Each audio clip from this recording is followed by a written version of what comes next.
Assalamualaikum warahmatullahi wabarakatuh.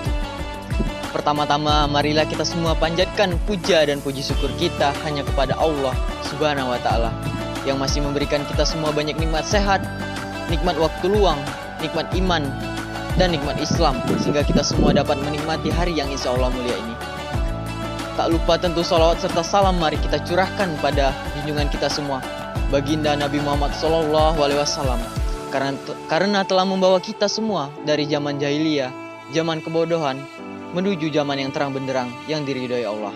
Semoga kita semua dapat mendapatkan syafaatnya di yaumil akhir nanti. Amin. Pada hari yang cerah ini, izinkan saya untuk menyampaikan materi yang berkaitan dengan sholat. Sebagai seorang muslim, kita tentu saja tahu bahwa sholat adalah kewajiban bagi seorang mukmin. Rasulullah bahkan pernah berkata bahwa sholat adalah tiang agama. Tiang agama ini diibaratkan seperti sebuah rumah atau bangunan.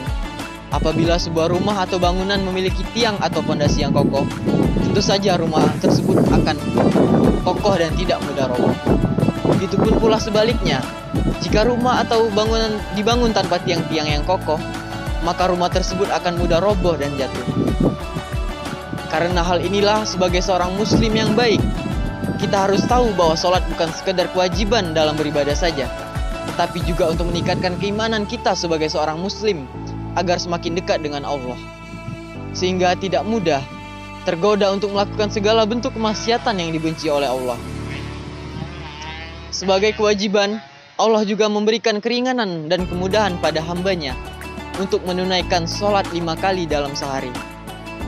Jika seorang hamba dalam keadaan sakit, tidak mampu berdiri, maka diperbolehkan untuk melaksanakan sholat dalam keadaan duduk atau bahkan tidur, sesuai dengan ketentuan yang telah diatur oleh ilmu fikih.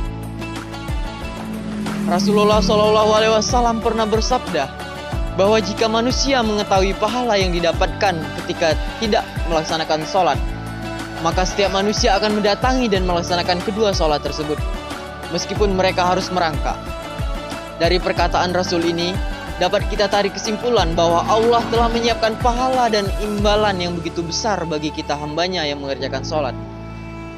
Perlu kita ketahui teman-teman, bahwa sholat tidak hanya menjadi suatu kewajiban bagi seorang mukmin, akan tetapi juga sebagai bukti keimanan seorang kepada Allah.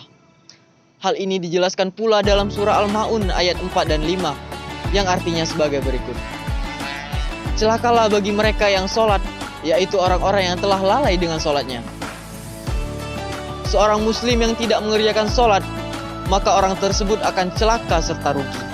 Karena ketika seseorang melaksanakan sholat dengan baik, maka amalan-amalan yang lain pun ikut baik.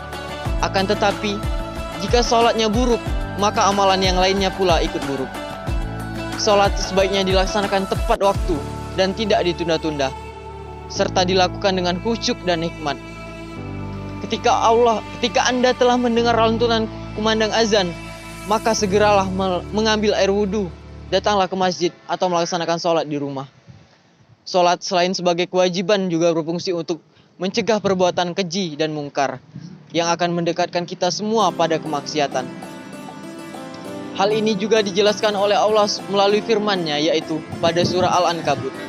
Ketika seseorang melakukan sholat, maka ia tidak akan melakukan perbuatan dosa yang lain seperti berzina, mencuri, atau melakukan tindakan kekerasan.